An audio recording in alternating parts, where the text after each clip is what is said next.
అసలు కార్వింగ్ చూడరా 12th సెంచరీలో కట్టారంటే ఎంత బాగుంది కదా. అవునక్క, ఇది పగలగొట్టకుండా ఉంటే ఇంకా సూపర్ ఉండేది. అసలు నిజంగా ఎంత ఇదైపోయిందో.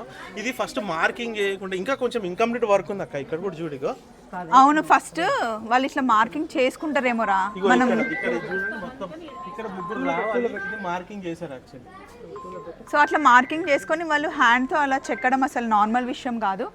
ప్రతి ఒక్క దాంట్లో ఎంత క్లారిటీ ఉంది ఇప్పుడు సంతోష్. అవునక్క, బేబీ వాళ్ళు ఎక్కడము, అసలు హార్స్ కానీ ప్రతి ఒక్కటి కార్వింగ్ అసలు మనం మిషన్తో చేసిన ఇంత బాగా రాదేమో అనిపిస్తుంది ఇప్పుడు కదా.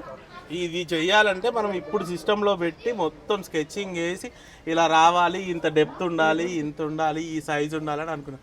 కానీ వాళ్ళు ఏది లేని టైంలోనే అంత ఒక లెవెల్లో ఫినిష్ చేసి. అయితే ఇంకొకటి ఏం తెలుసా అక్క, ఇక్కడ చూస్తుంటే కొన్ని మధ్య మధ్యలో ఇన్కంప్లీట్ వర్క్స్ ఉన్నాయి కదా. అంటే ఒక్కొక్కరికి ఇచ్చినట్టున్నారే, ఈ పార్ట్ వర్క్ ఒకరు, ఆ పార్ట్ వర్క్ ఒకరు. ఎందుకంటే అన్నిట్లో మధ్యలో కొంచెం ఇన్కంప్లీట్ వర్క్స్ ఉన్నాయి. అండ్ ఇక్కడ పగలగొట్టినా కూడా వాళ్ళకి ఏం అవ్వలేదు, కానీ ఇక్కడ సపోర్ట్ లేదు కదా. సో అందుకని విరిగిపోయినాయి. హలీబీడు గుడిలో ఉన్నాం మనం ఇప్పుడు, కర్ణాటక. ఇది 120 years అయినా ఇంకా కంప్లీట్ అవ్వలేదు. అవును, 120 years వర్క్ చేసారు.